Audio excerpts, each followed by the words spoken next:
किसी ने बड़े काम की बात कही है कि दूसरों की मदद करने का समय आज दुनिया में किसी के पास नहीं है, लेकिन दूसरे के काम में अड़ंगा लगाने का समय सबके पास है।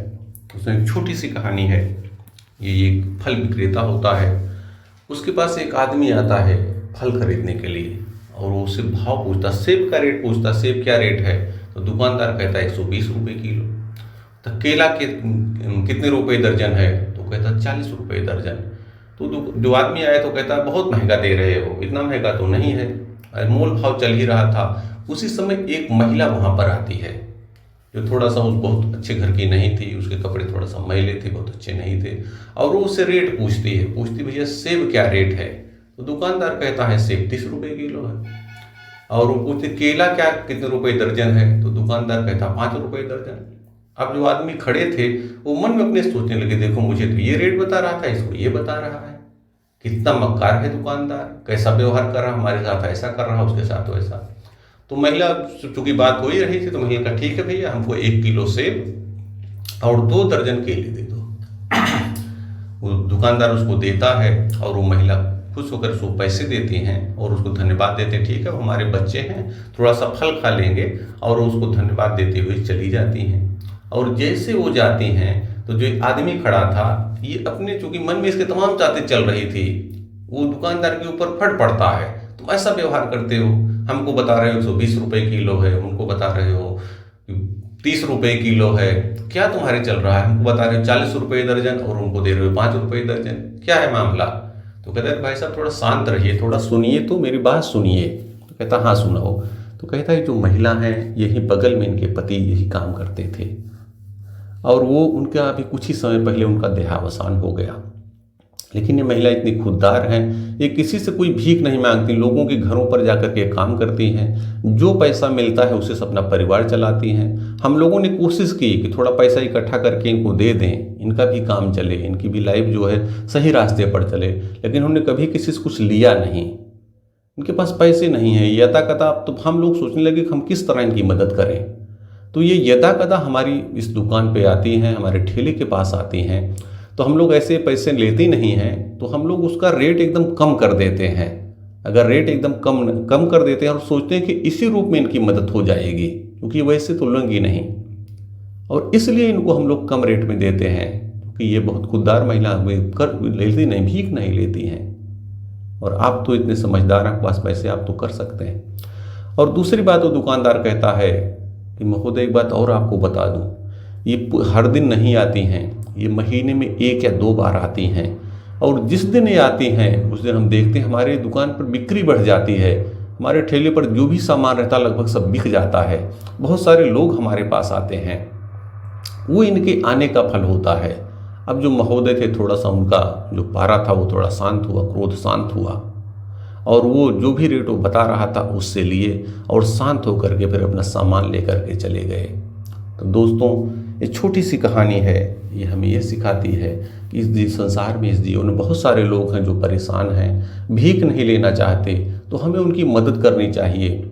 जिस भी रूप में हम उनकी मदद कर सकें, कभी हम किसी को अगर खिला सकते हैं, कुछ खा रहे हैं किसी को खिला दें, किसी के पास कपड़े नहीं है उसको अपने कपड़े अगर ऐसे हैं जो हमारे हम पहन चुके हैं, पुराने हो गए हैं, उनको दे दें, कुछ नए भी हम उनको दे सकते हैं। इस प्रकार से ऐसा करके हम उनकी मदद कर सकते हैं।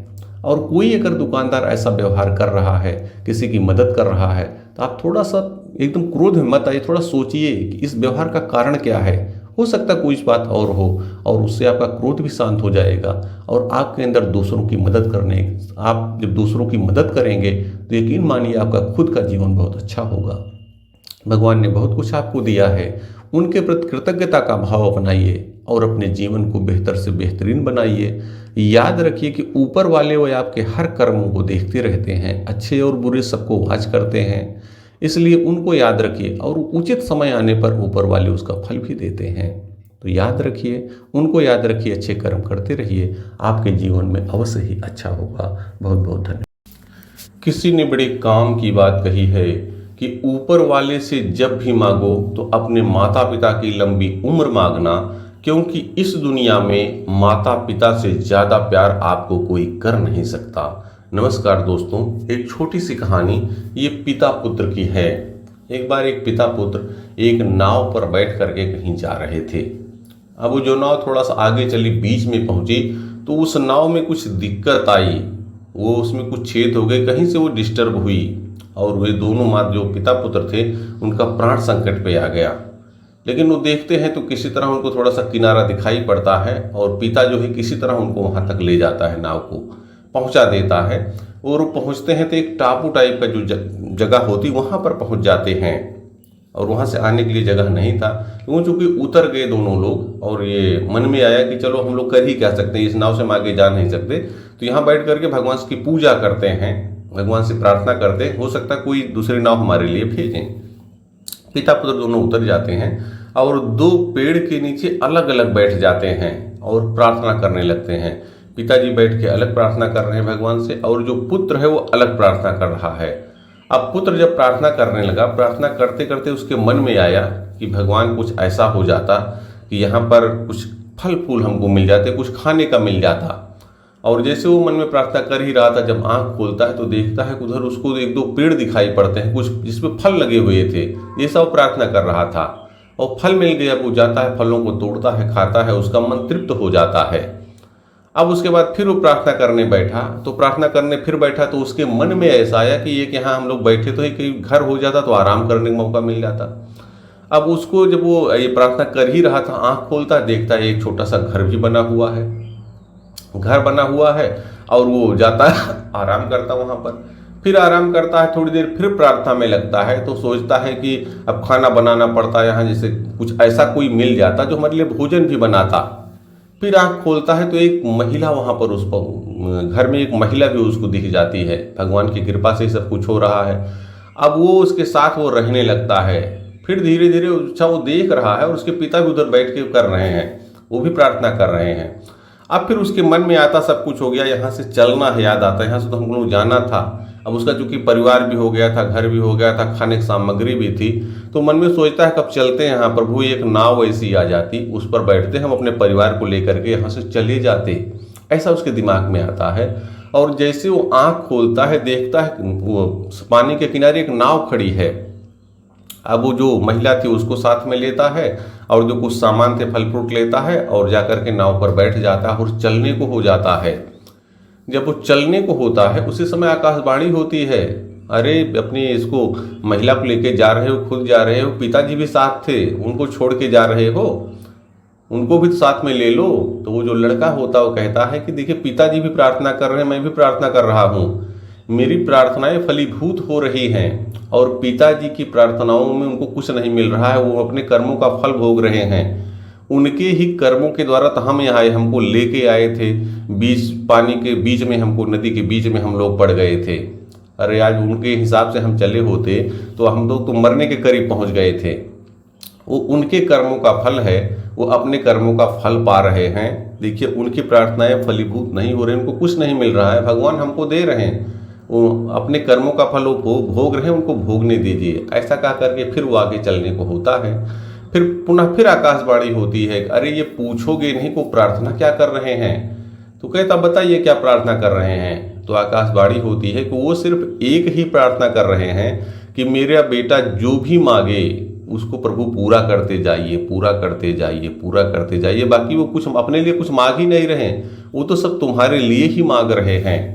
ऐसा वो सुनता है तो वो थोड़ा सा उसको साफ सा लगता है बेटे को, अच्छा हमारे पिताजी ये हमारे लिए कह रहे हैं कि हमारी बेटी की सब इच्छा पूरी हो और शायद इसी कारण से मेरी इच्छाएं पूरी हो रही हैं। उसको थोड़ा सा अपनी गलती का एहसास होता है और वो वापस हो जाता है, जा करके पिता के पैरों पर पड़ता है और उनको भी कहता पिताजी नाव आ गई है, आइए साथ चलते हैं। और सम्मान के साथ उनको भी नाव में बैठाता है, फल फ्रूट खिलाता है और साथ में ले जाता है। दोस्तों ये छोटी सी कहानी, इसका सार ये है कि बहुत बार हम अपनी गलती का एहसास नहीं करते। माता पिता हमारे लिए अच्छा ही करते हैं, लेकिन कभी कभी हम भूल जाते हैं कि नहीं वो हमारे अच्छाई के लिए हमें कुछ कह रहे हैं। और अगर ऐसा कहीं कुछ हो जाए, आपके माता या पिता आपको कुछ कह देते हैं तो आप इतना ज़्यादा मन पर न लीजिए उसको, और ये यकीन मानिए कि माता पिता आपके अच्छे के लिए ही चाहते हैं। हो सकता है 1-2% ऐसे हों क्योंकि समय बदल गया है, जो आपका अहित करना चाहे, क्योंकि ऐसी घटनाएं समाज में घट जाती हैं कभी कभी कि जहां पर विवाद बहुत बढ़ जाते हैं और पिता पुत्र के संबंध अच्छे नहीं रह जाते। लेकिन फिर भी आप मान के चलिए कि 99% जो पिता हैं, माता हैं, अपने पुत्र के लिए अच्छा ही चाहते हैं। तो आप अच्छा अगर वो चाह रहे हैं और कभी कभी कुछ आपको बुरा कहते हैं तो उनको भूलिए, और जो भी उनका आपका दायित्व है उसको अच्छे से निभाते रहिए, उसका परिणाम आपको अवश्य मिलेगा।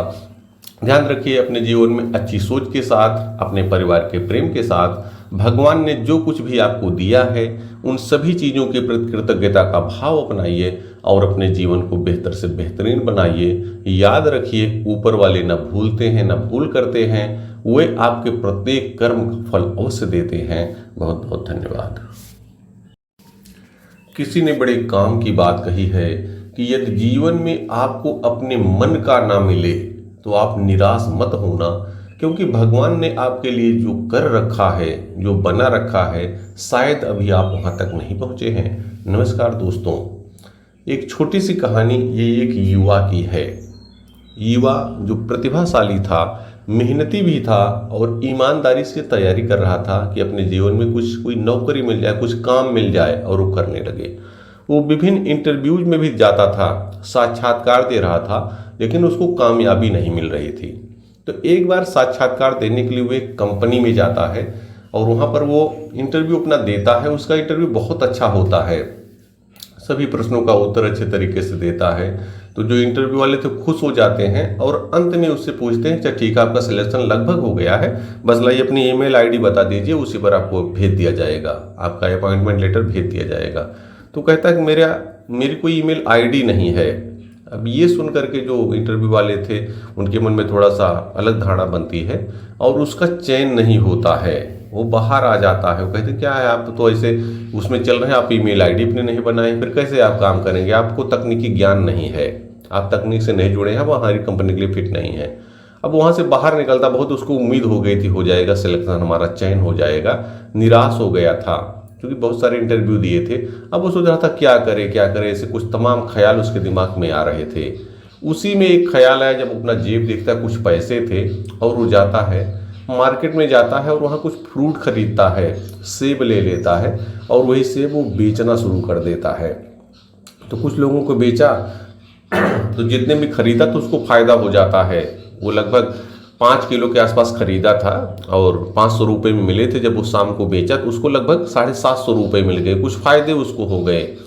और फिर अगले दिन फिर उसने यही काम शुरू किया और धीरे धीरे फलों को बेचने का काम शुरू कर दिया। और धीरे धीरे, क्योंकि वो ईमानदारी से काम करता था, फायदे भी उतने ही लेता था जितना उचित हो, और जो सामान लाता था, जो सामान देता था, वो बढ़िया सामान देता था।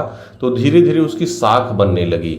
जो एक बार उसे सेब ले जाता, फल फ्रूट ले जाता, वो धीरे धीरे उसी के यहाँ आता फिर, क्योंकि उसका रेट भी सही रहता था, लोग मार्केट में पता कर लेते थे। धीरे धीरे उसकी दुकान बढ़ने लगी, ग्राहक बहुत सारे आने लगे। फिर उसने अपने नौकर रख लिए और वो एक नाम बना दिया अपनी दुकान का, एक ब्रांड नेम बना दिया। और फिर एक दुकान से उसने दूसरी दुकान कर ली और चूंकि उसकी साख बराबर बढ़ती गई तो फिर उसने अपना एक बड़ी दुकान खोल ली। और फिर धीरे धीरे जब ज़्यादा फायदा हुआ तो दुकान वालों को, अपने नौकरों, कुछ लोगों को लगा दिया करने लगे और खुद उसके विस्तार का उपाय सोचने लगा। और आगे चल करके एक समय आया जब वो बढ़िया ज़मीन खरीद करके बड़ा सा एक मॉल बना लेता है और उसमें बहुत सारी अन्य चीज़ें भी वो बेचने लगता है। फल फ्रूट तो थे ही, सब्जियां बेचता, कुछ और सामान जो घरेलू उपकरण वगैरह सब बेचने लगता है और वो बड़ा एक मालिक हो जाता है, बड़ा बिजनेसमैन बन जाता है। और वो कभी कभी पीछे मुड़ के जब देखता था तो सोचता था अपने बारे में। तो जब वो बहुत बड़ा एक बार मॉल बना लिया तो इंश्योरेंस करवाने का सोचा। उसने कहा कि इसका इंश्योरेंस करवा देते हैं, कहीं कोई समस्या आती है तो दिक्कत नहीं आएगी। और वो इंश्योरेंस एजेंट को बुलाता है, इंश्योरेंस एजेंट आता है, बातें होने लगती हैं, सब कुछ वो अपना लिखा पढ़ी वाला काम पूरा हो जाता है। तो लास्ट में एजेंट फिर उससे वही कहता है कि ठीक है सर, सब कुछ बढ़िया है, अपना ईमेल आईडी दीजिए, उसी पर हम भेज देंगे। जब वो ईमेल आईडी कहता है तो वो कहता है कि मेरे पास कोई ईमेल आईडी नहीं है, और अगर मेरी ईमेल आईडी होती शायद आप मेरा इंश्योरेंस भी नहीं करते। आपको यह कहानी पता चल गई होगी, वो ईमेल आईडी नहीं थी इसीलिए तो बाहर आया। और आज वही वो कह रहा था, अगर मेरी ईमेल आईडी होती शायद मैं यहाँ नहीं होता और आप मेरा इंश्योरेंस भी नहीं करते। और तो जो इंश्योरेंस एजेंट था वो थोड़ा सा चौंक जाता है। तो जो आदमी थे अपनी पूरी बात उसको बताते हैं, जो भूत में उसके साथ घटनाएं घटी हुई थी पूरा उनको बताता, देखिए मैं ऐसे ऐसे था, बहुत तैयारी की, ईमेल नहीं था मेरा, इसलिए मैं आया और यहाँ आया, धीरे धीरे मैं यहाँ तक पहुँच गया। तो शायद ईमेल आईडी ना होना मेरे आज यहाँ पहुँचने का कारण बन गया। मैं अगर आज इतना बड़ा बिजनेसमैन हुआ और इस स्थिति में पहुँचा इस जगह से, तो उसका कारण ये है कि उस समय मेरे पास ईमेल आईडी नहीं थी। हालांकि उस समय मुझे बुरा तो बहुत लगा था कि ईमेल कारण मेरा सिलेक्शन नहीं हुआ और मुझे भटकना पड़ रहा है, लेकिन शायद भगवान ने हमारे लिए कुछ और रखा था और ईमेल आईडी का ना होना आज मेरे बिजनेसमैन बनने का कारण बन गया। दोस्तों, ये छोटी सी कहानी ये सिखाती है कि जीवन में अगर कोई ऐसी बातें हैं तो आप चिंता ना कीजिए। अगर कोई चीज़ आपके साथ नहीं घटी है अच्छी, तो आप थोड़ा इंतज़ार कीजिए।